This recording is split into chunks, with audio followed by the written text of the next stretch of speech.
जय महादेव दर्शकों, आज हम लोग बात करेंगे सूर्य की मेष की संक्रांति के विषय में।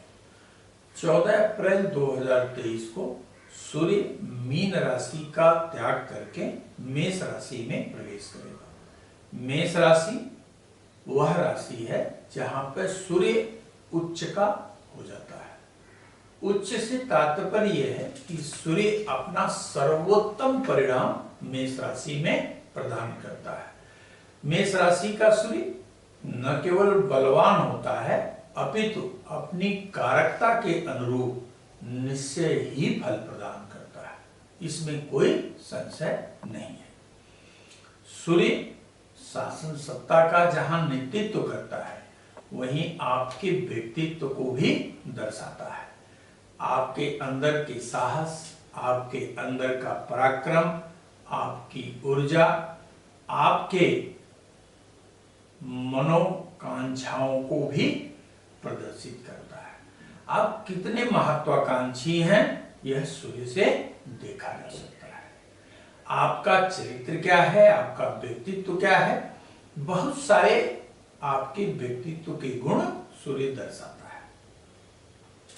शारीरिक रूप से भी सूर्य जहां आपके हृदय का नियंता है वहीं आपके रीढ़ की हड्डी का भी कारक होता है।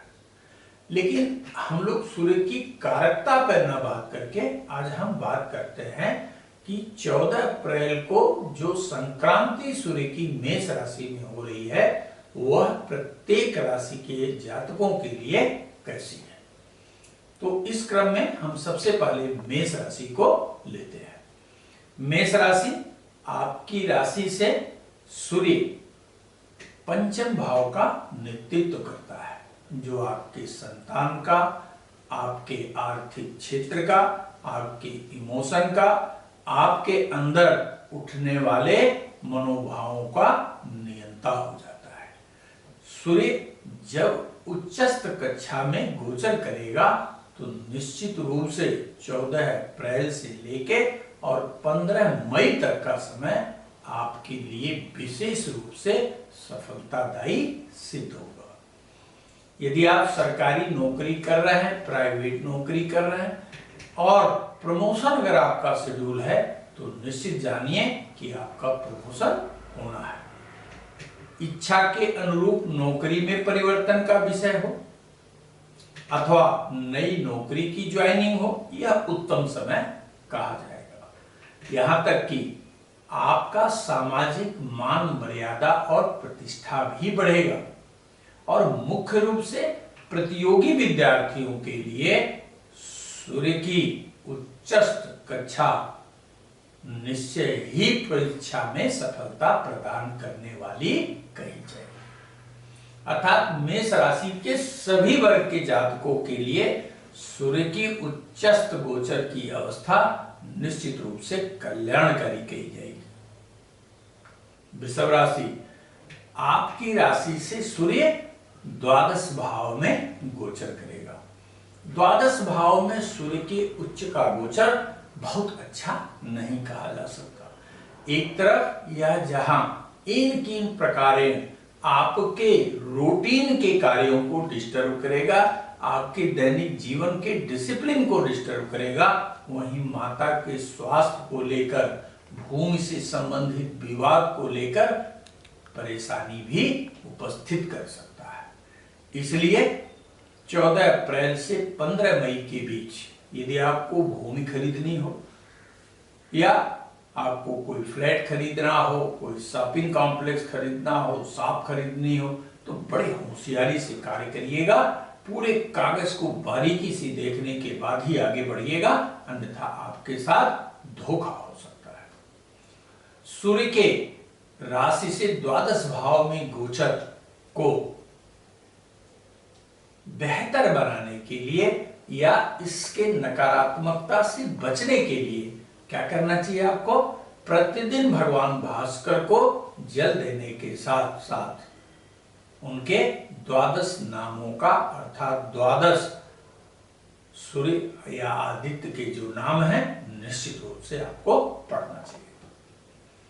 मिथुन राशि, मिथुन राशि से एकादश भाव में चल रहा सूर्य का जो गोचर होगा वह निश्चित रूप से आपके लिए बड़ा ही श्रेयस्कर कहा जाएगा।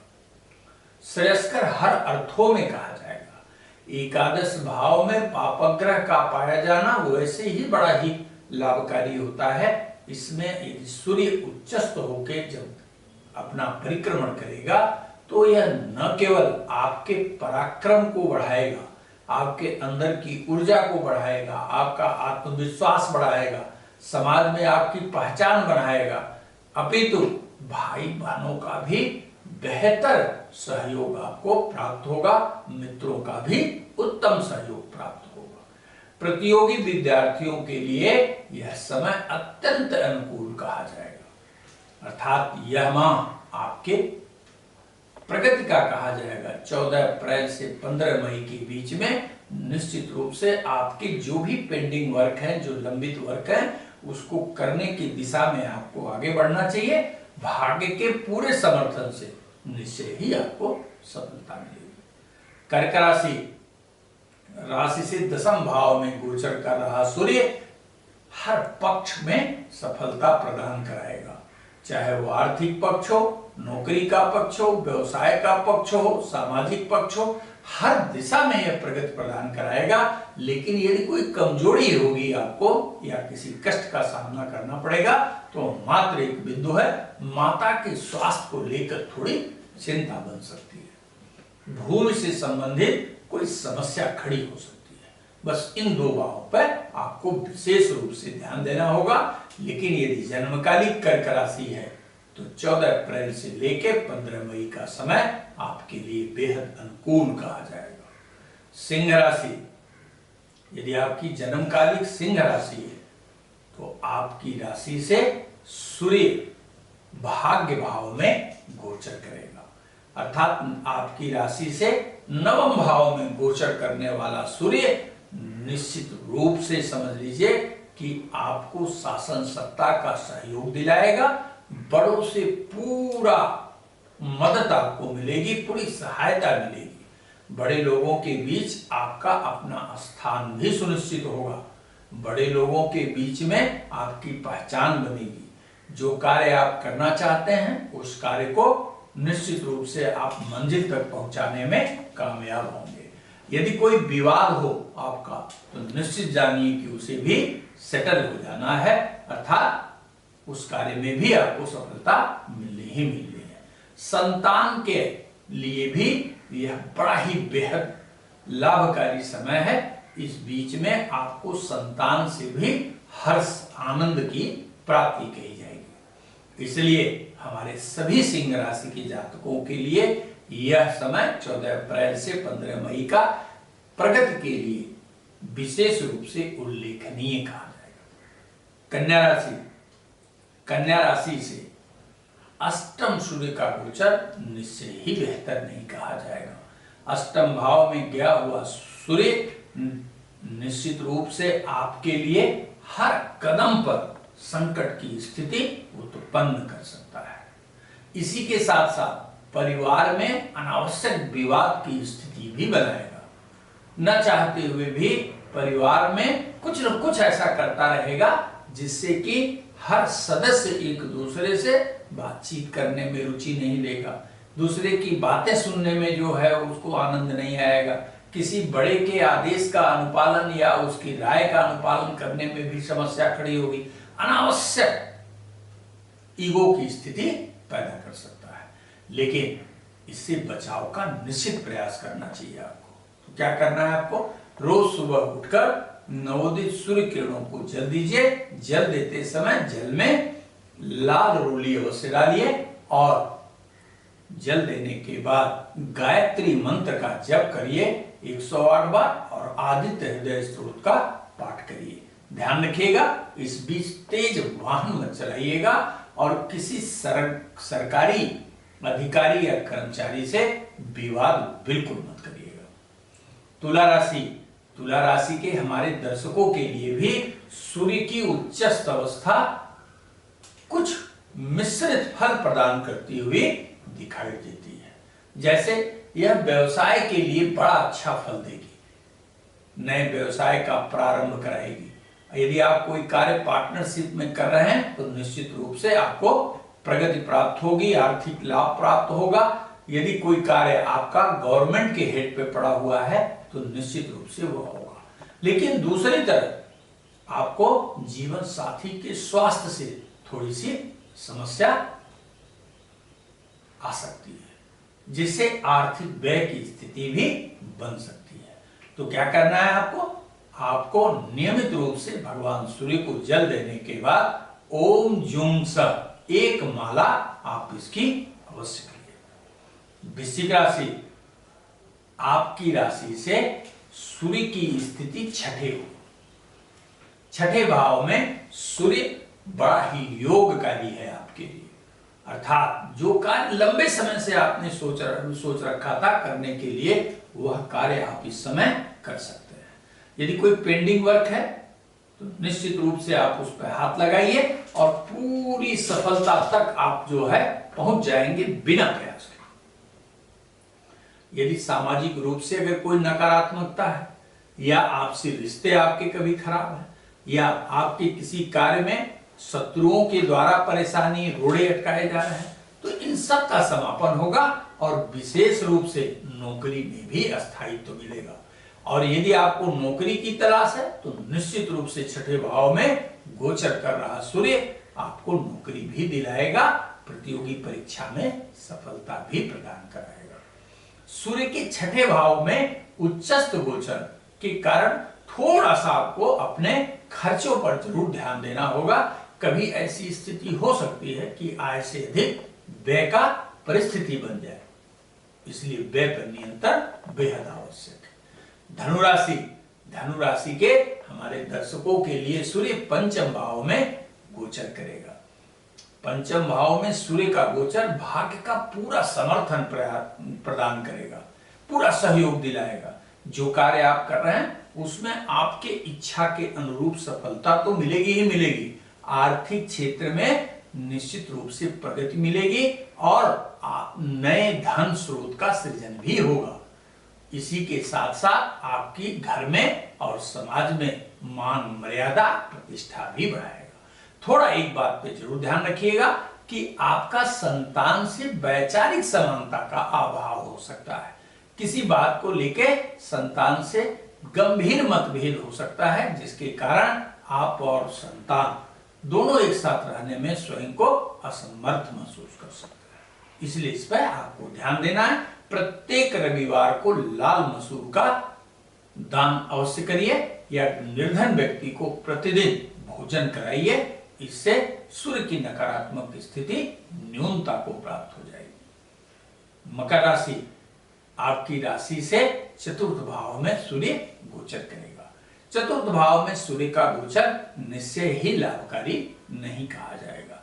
एक तरफ सूर्य जहां आपके पारिवारिक माहौल को खराब करने की कोशिश करेगा, वहीं माता के पक्ष से भी पीड़ा प्रदान करेगा। घर में यदि कोई बुजुर्ग महिला है तो उनके स्वास्थ्य के कारण आपको नकारात्मक स्थिति से गुजरना पड़ सकता है। अनायास किसी विवाद में या किसी कानूनी चक्कर में आप पड़ सकते हैं, इस पर विशेष रूप से ध्यान रखेंगे। तेज क्रोध के कारण आपके अपने ही आपका विरोध कर सकते हैं, इसलिए पूरे माह 14 अप्रैल से 15 मई तक आपको निश्चित ही अपने भाषा पर नियंत्रण रखना होगा और बड़े विनम्रता पूर्वक कार्य करने की दिशा में अग्रसर होइएगा। यह ध्यान रखिएगा।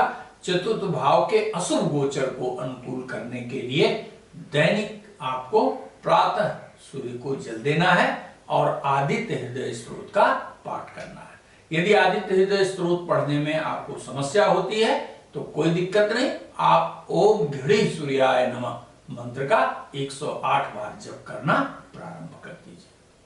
और यदि आपकी जन्मकाली कुंभ राशि है तो आपकी राशि से तीसरे भाव में उच्च का सूर्य चातुर्दिक सफलता प्रदान कराने वाला है। सूर्य का यह गोचर न केवल आपके पराक्रम को बढ़ाएगा अपितु नौकरी में प्रोन्नति दिलाएगा, चलते हुए कार्य में सफलता दिलाएगा, नए आर्थिक स्रोत का सृजन करेगा, समाज में किसी बहुत प्रतिष्ठित व्यक्ति से आपकी मुलाकात कराएगा। आपका कार्य किसी महिला मित्र के द्वारा भी संपादित कराएगा। आपका व्यक्तित्व प्रकाशित भी सूर्य करेगा। यहाँ यदि कुछ भी ध्यान रखना है आपको, तो सिर्फ ये ध्यान रखें कि भाई एवं बहन से विवाद बिल्कुल मत करिएगा। 14 अप्रैल से 15 मई 2023 का समय आपके प्रगति के लिए बेहद अनुकूल कहा जाएगा, इसमें कोई संशय नहीं। मीन राशि, आपकी राशि से द्वितीय भाव में उच्च का सूर्य जो गोचर करेगा वह ठीक नहीं कहा जाएगा। यह न केवल आपके पारिवारिक एवं आर्थिक स्थिति को कमजोर बनाने की कोशिश करेगा, अपितु आपके स्वास्थ्य को भी बाधित करने का प्रयास करेगा। यदि पूर्व में कोई गलत कार्य किए हैं तो वह भी वर्तमान समय में पकड़ा जाएगा या पहचान लिया जाएगा। निश्चित रूप से इससे आपके प्रसिद्धि को हानि संभव है, तो किसी भी प्रकार से आपको जोखिम लेने की कोई सलाह नहीं दी जा सकती। 14 अप्रैल से 15 मई तक कोई भी जोखिम भरा निवेश मत करिएगा। किसी के कहने पर स्वयं को खतरे में नहीं डालेंगे, दूसरे के विवाद में टांग बिल्कुल नहीं अड़ाएंगे। लेकिन द्वितीय भाव के नकारात्मक सूर्य के गोचर को समाप्त करने के लिए क्या करना है आपको? नियमित रूप से आप भगवान भास्कर को जल देंगे और जल देते समय लाल रूली और लाल फूल, यदि गुड़हल का लाल फूल मिल जाए तो अवश्य उसमें डालिए और फिर जल प्रदान करिए। जल देने के बाद भगवान सूर्य के 12 नाम का 3 बार पाठ करिए या आदित्य हृदय स्त्रोत का निश्चित रूप से आप पाठ करिए। इससे नकारात्मक स्थिति न्यूनता को प्राप्त हो। धन्यवाद।